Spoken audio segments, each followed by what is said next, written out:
The truth is at True North. If you miss it, you're lost.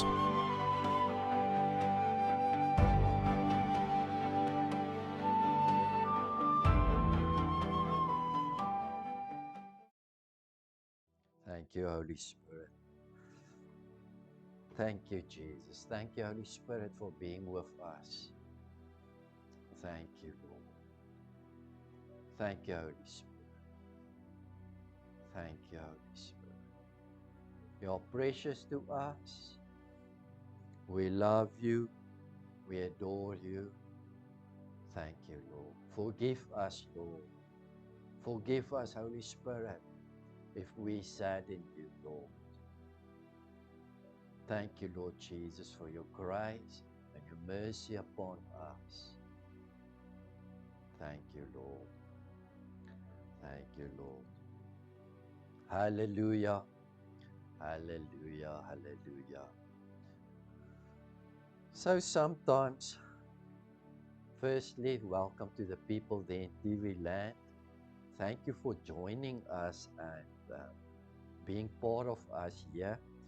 And yes, may the Lord Jesus Christ bless you.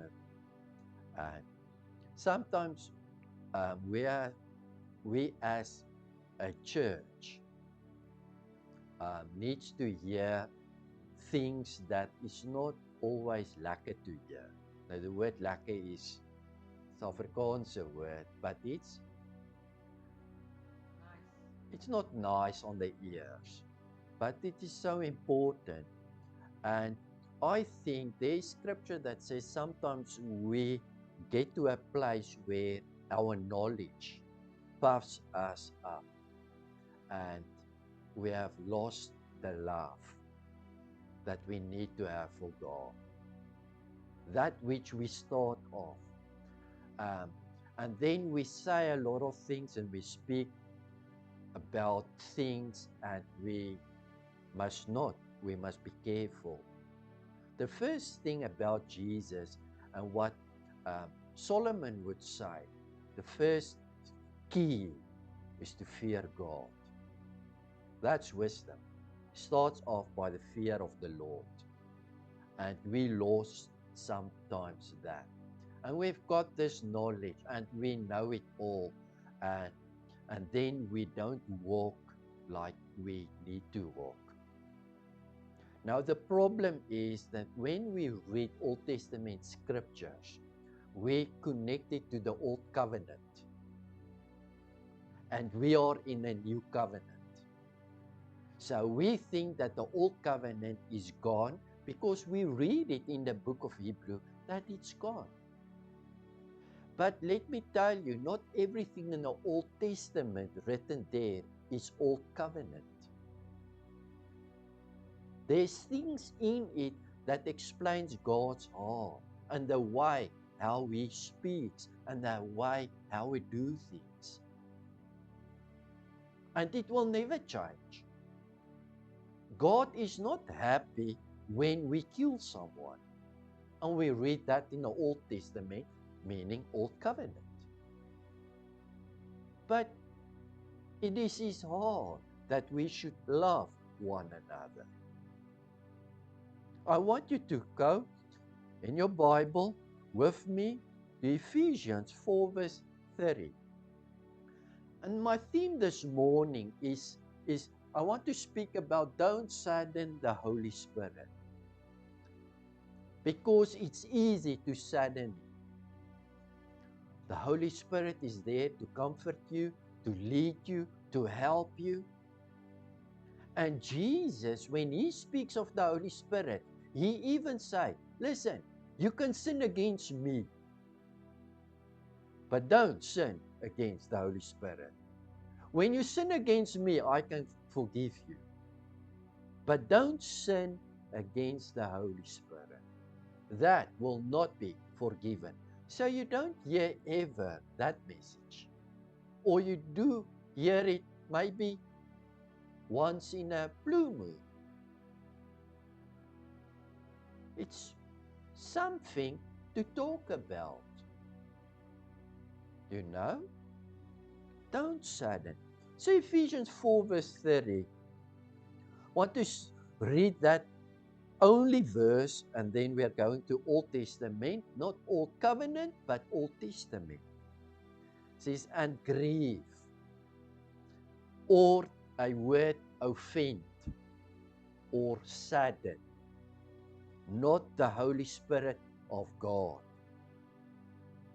whereby ye are sealed unto the day of redemption. All right. So Ephesians is a church. Is this New Testament? I want to show you. It is New Testament.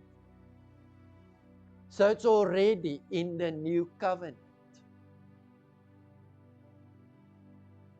And it speaks to Ephesians, the church. So it's us, the church. It's New Testament with New Covenant, the church. And then it says, whereby ye were sealed. So it's people that are sealed with the Holy Spirit. And that sealed means secure or preservation, preserved. So the Holy Spirit has placed a mark upon you already to preserve you, to keep you, to secure you, to set you apart for Him. We talk about church. But Paul would come and says, grieve, don't offend, don't sadden the Holy Spirit. So it must be possible to do this. Why is it that so many millions of Christians believe that we cannot sadden or grieve the Holy Spirit? Then many believe we can grieve or sadden or offend the Holy Spirit, but we don't know how. How do we do that? And then it says you are sealed unto the day. So let me show you, you are sealed by the Holy Spirit. You are the church. You have the new covenant unto the day of salvation or redemption. That word there is abdulotrosis. It means to deliverance, to free from something. So the Holy Spirit mark you and secure you for a day of salvation or to be freed from something. All right. So that's Ephesians 4 verse 3. And I want you to see it speaks to us. So it's possible. Remember, as we walk as Christians, we need the fear of God. There is things in our lives sometimes that we need to be freed from. I don't know why it works this way, but freedom or salvation is not always the salvation of soul going to heaven or hell. It's you need freedom, bondage. There's things in our lives. And I don't know why it works this way, but sometimes we pray, we don't see it. And we pray over it, we don't see it. And we pray over it to be freed, and we don't see it. I don't know why. Sometimes it's instant, and sometimes it is as if there is a day. So it's almost you are belonging to Lord Jesus Christ. You are a Christian. And there's things in your life that you fight and you want to be freed of them. And there's a day for you. And this verse says, you are sealed for that day of redemption. But don't grieve. So what has grief and offend and sadden the Holy Spirit to do then with your salvation and your freedom? Can it be that this day you Postpone it. Is it maybe that you miss this day? Because the Holy Spirit is there to lead us and to set us free. And when the day is there to be free, you have spoken so many times in your life against the Holy Spirit and the work of the Holy Spirit, that when the Holy Spirit is there to set you free, you have in your heart, I don't like this thing of people, laughing in the Spirit. I don't like this thing of people crying. I don't like this thing of people dancing in the church. I don't like the preacher. I don't like the preacher's message. I don't like people falling under the Holy Spirit. Hello? Because it's easy. I am making, I try my best to speak English. Like I always say, it's not my first nor my second language. You can laugh at my English, but be very careful not to laugh to the messenger. If you can hear what I'm saying. It can be funny. I laughed for myself. But you can only receive the sender if you receive the messenger. And if you speak and don't like what the messenger is saying, you don't like the message and you don't like the sender. And that's the problem that we have. So there is a day of salvation for every one of us. Some people postpone this day of salvation for so far that it never comes. So they will read Ephesians 4 verse 30 as salvation of our body someday. That means that nobody ever got this verse. And that's not right. Every scripture in the book is mine. Every chapter, every verse, every line is for you. Let me read Old Testament and let me focus your attention now on this is God's heart. It's not, listen, it's not Old Covenant. It's God's heart. Number 14 verse 11.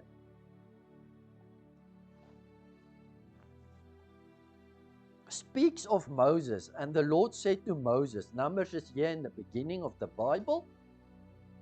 Moses wrote it. We believe Moses wrote the first 5 books. There's something strange in the 5 books that we don't understand. And the Lord said to Moses, how long will this people provoke, despise me? It's his people. It's God's people. I want to say to you, it's God's people. I don't talk now about God's people. I don't speak about people that does not belong to God. How long will his people provoke me? This people. And how long will it before they believe me, trust in me, rely on me, and cling on me for all the signs which I have performed among them? So, it's people that belongs to God, it's God's people, and that see God's workings, his handiwork. We talk about miracles like we have not seen because it's Moses. And if you know about something about Moses, the miracles that Moses did, wow. He's one of the greatest prophets of the Old Testament, Moses, because of the powerful miracles that these people saw. And God says, they do not believe me. They don't rely on me. They don't cling to me for all the signs which I have performed among them. And they still despise me. This is crazy. So let me tell you, you can be a Christian and the Holy Spirit can be upon you and in you. And you can come at a place where you don't walk like you ought to walk.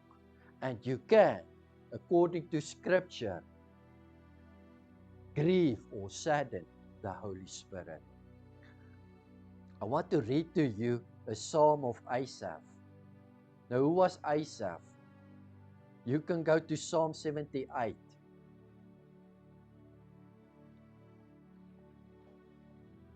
He was a Levite.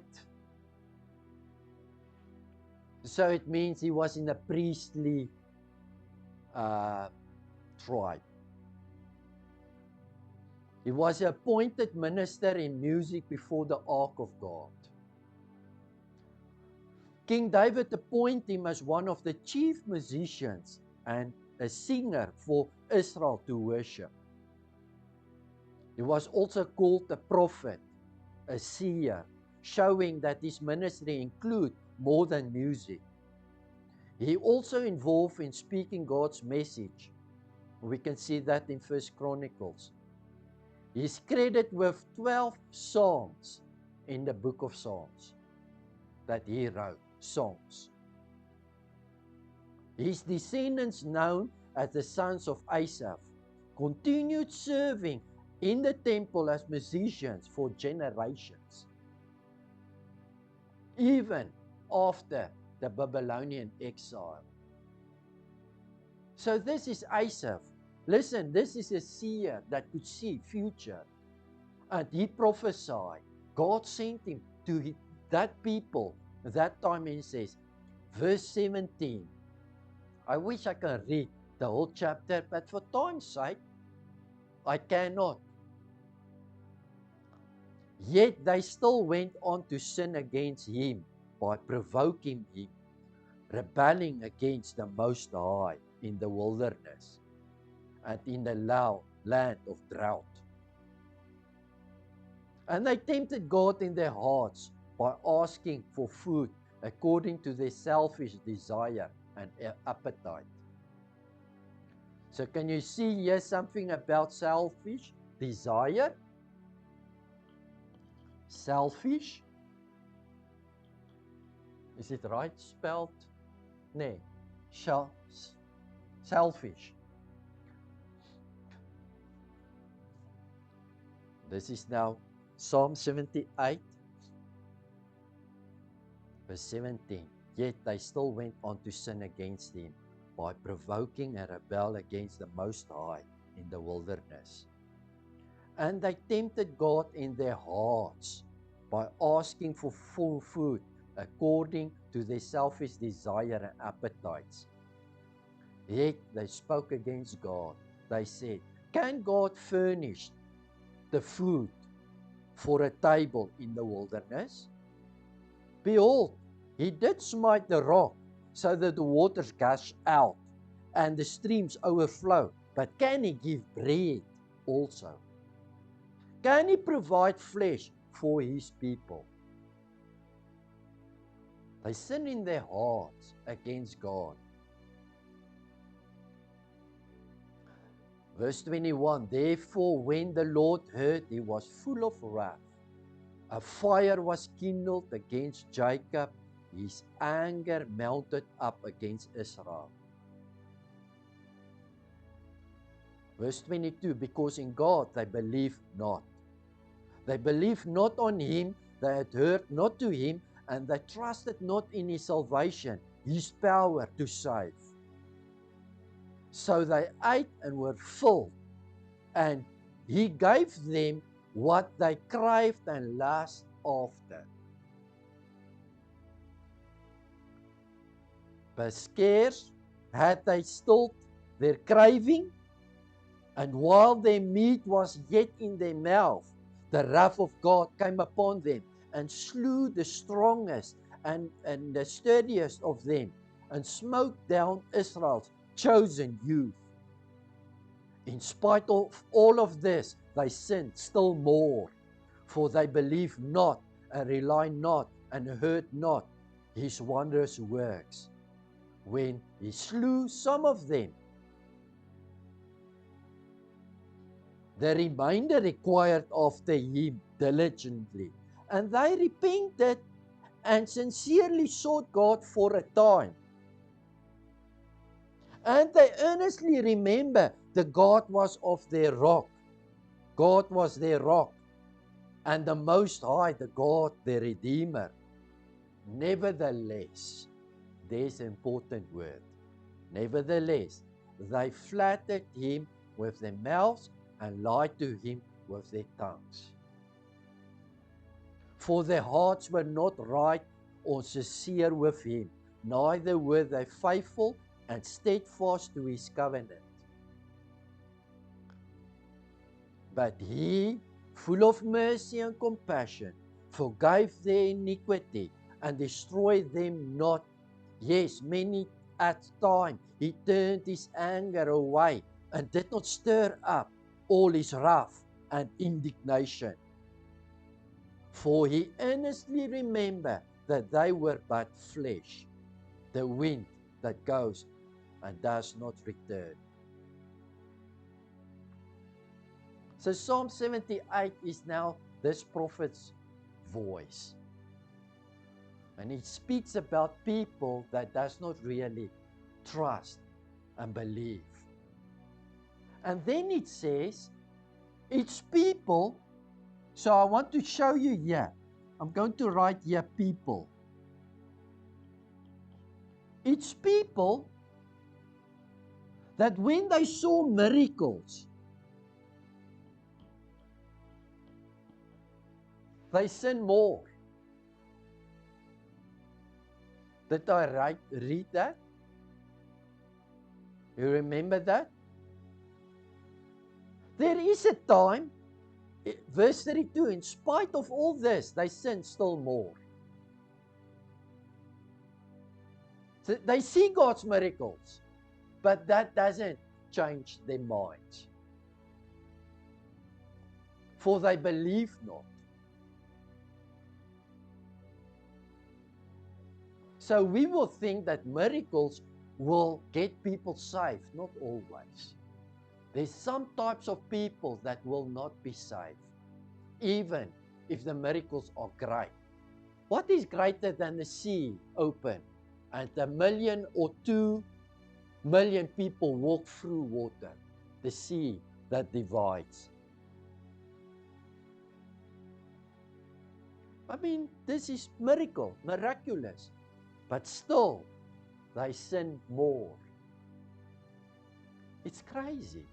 I wish I could read to you the previous, because they talked about Moses and says, we think it's better to go back to Egypt.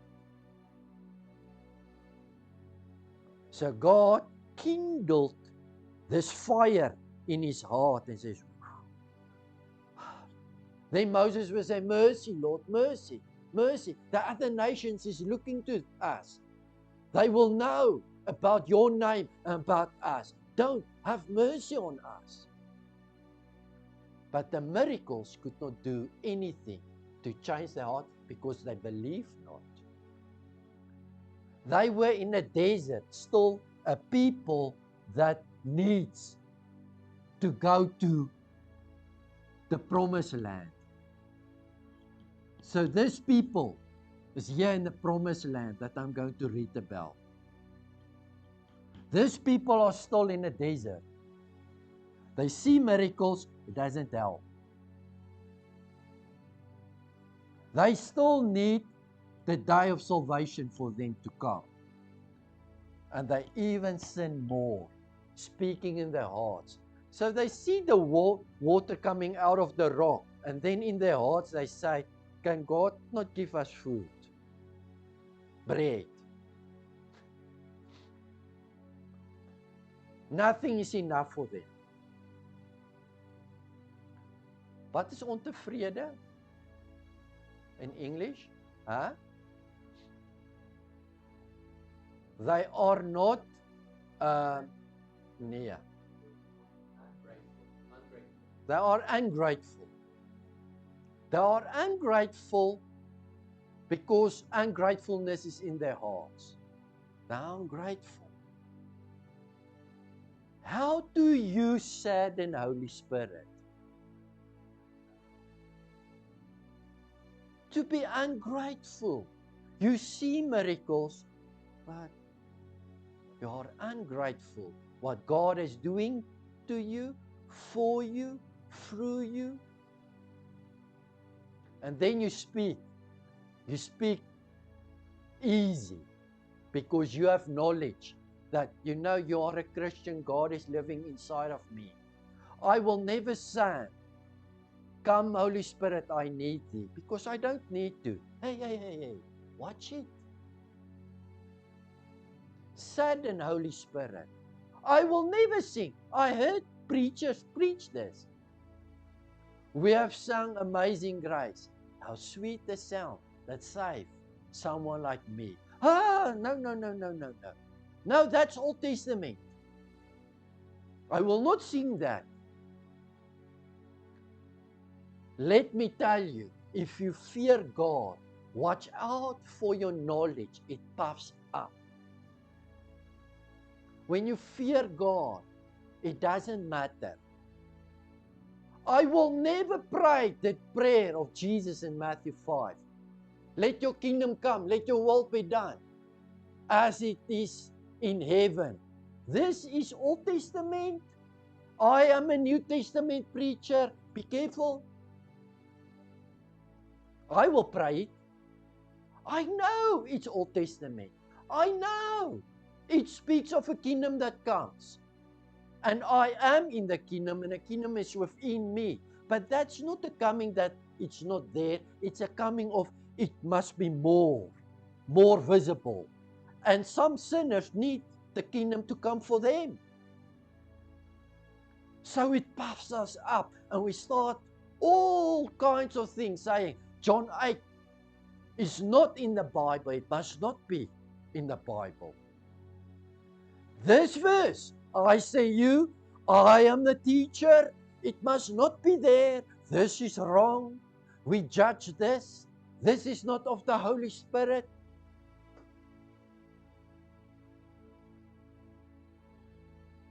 Sadden the Holy Spirit in their hearts. Miracles doesn't care, they sin more. Then I want to read to you Isaiah. This was a prophet. His name means Yahweh is salvation. 63 verse 10. Isaiah speaks now in a time when they were in the promised land already. All right. Jesus brought them out of Egypt. Jericho's wall went down in the ground. They went into the promised land. The 12 nations was divided. And Isaiah was called. Him and his wife were a prophet. His wife were a prophetess. He says in 63 verse 10 says, but the people rebel and grieve his Holy Spirit. Therefore he turned to become their enemy, and him himself fought against them. So is this the people of God? It's the people of God. Don't tell me, yes, it's Old Testament, because I've showed you, grieve not the Holy Spirit's New Testament. This is not a covenant thing.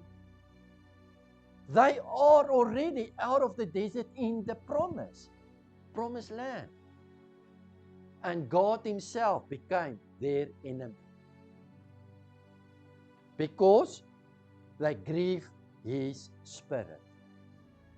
Grieve means sadden his Spirit. They speak too easy. Then his people seriously remembered the days when God started to give them now problems. They seriously remembered the days of old when Moses and his people, these people this side,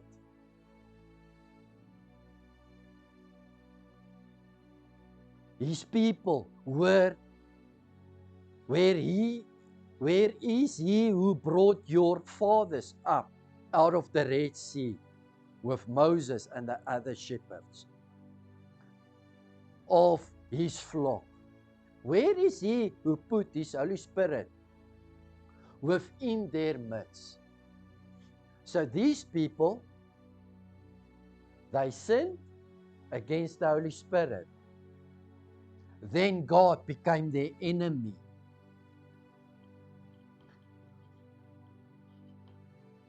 So this is a very strange thing to think, that you are a Christian, you love God, but in a sense, you speak so easy and harsh and hard that you sadden the Holy Spirit, and in a sense, your day of salvation, your day of freedom does not come.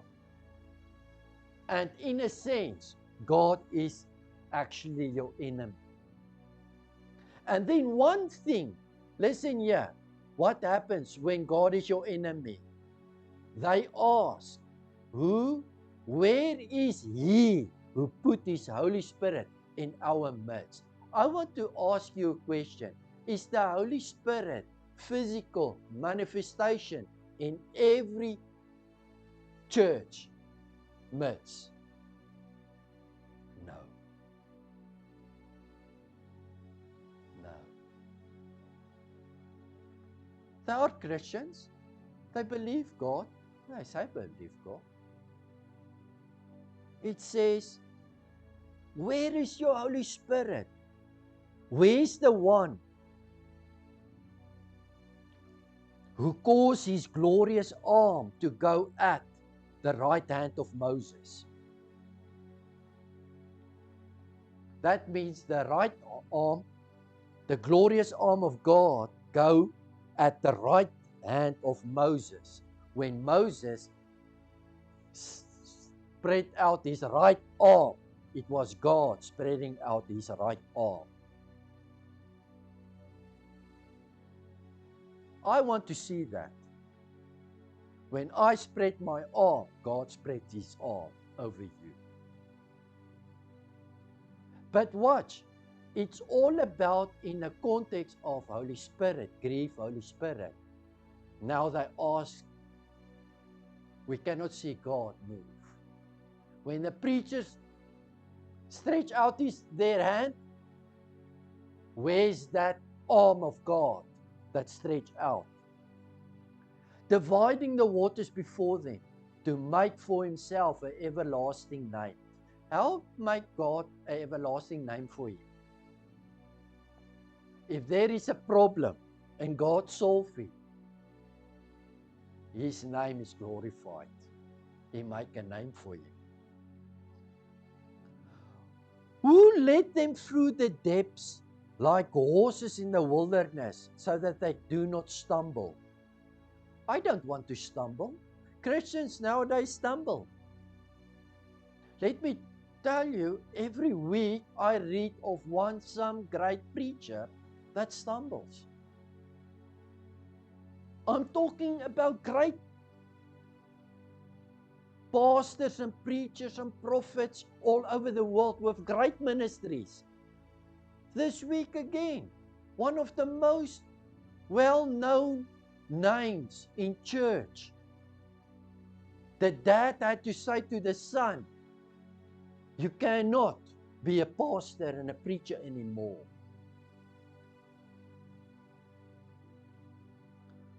Like the cattle to go down in the valley to find better pastures, refuge and rest. The Spirit of the Lord caused them to rest. So did you lead your people, Lord, to make yourself a beautiful and glorious name. It is verse 14.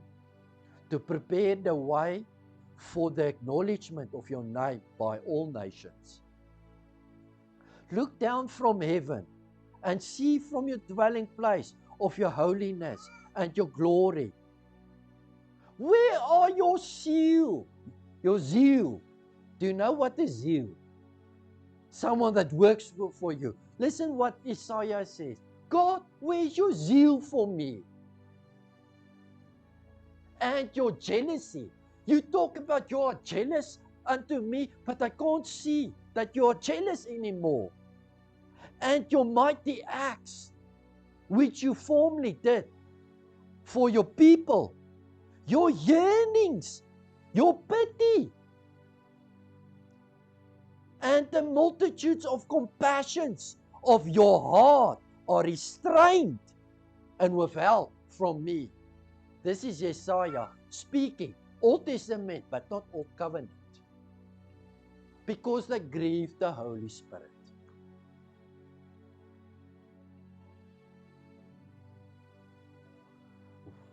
Listen, this is now shocking. We have become, verse 19, to you, O God, like those over whom you never exercised rule, like those who were not called by your name. Christian, are we Christians? Christ comes from Christ. We are called by His name.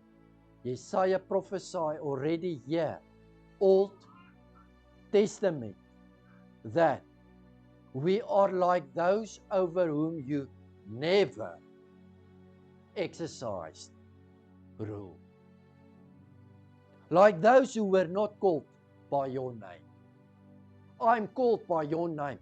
I'm a Christian. I'm supposed to be called by your name.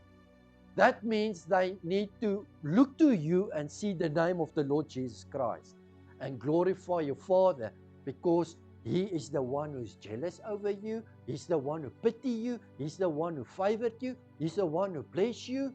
But they don't see it. Why? Where is the Holy Spirit in our midst? Because context, they grieve the Holy Spirit. And now they start asking this question: where is the God that gives us pasture and rest? Psalm 51 verse 10. This is my last scripture that I want to read to you. I even heard prophets and teachers and preachers preach this and says, we don't preach this. We don't speak this. I don't care. I don't care what people are saying, but knowledge puffs up. You need the fear of God. You need to be believing God, trusting God, have faith in God. This is after David sinned.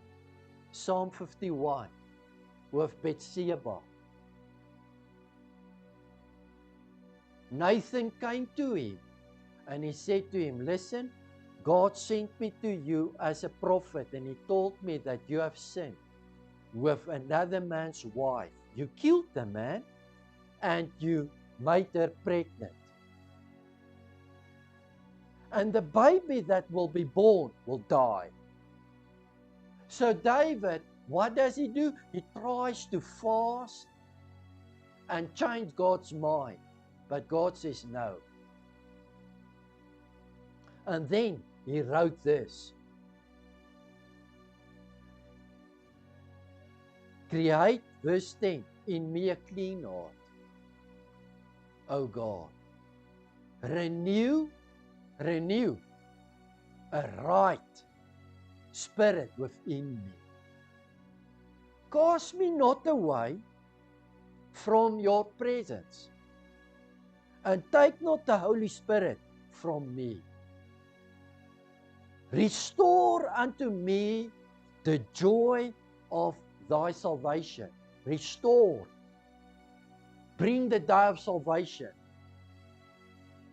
Bring the thing. Make me free from my things. Restore it, Lord. And uphold me with thy free spirit. Uphold me. So it's Old Testament. I have the Holy Spirit.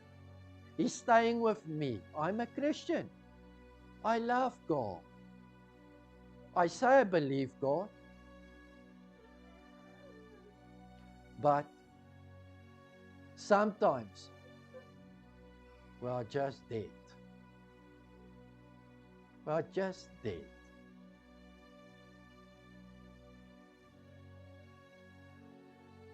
I don't know about you, but I want to say, Lord, create in me a clean heart, O God, and renew a right spirit within me. Cast me not away, Lord, in thy presence, and take not the Holy Spirit from me. Some people say God will never take the Holy Spirit from you. I don't care about that. I fear God. Lord Jesus, I pray. Lord Jesus, take not your Holy Spirit from me. Restore me, Lord. I want to say, restore me in the presence of you. Creating me a clean heart, Lord Jesus. And help me not to sadden the Holy Spirit. And help me not to pray with ungratefulness in my heart and says, you know, this and that and this and that and this. Does it make sense to you? I hope this helped you.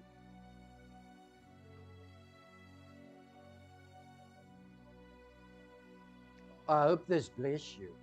And I hope this teach you. People, listen to what I'm saying. We need the Holy Spirit in our midst. We need the power of God in our midst. We need. I don't want to do anything to offend him. We cannot offend him. We must not sadden him.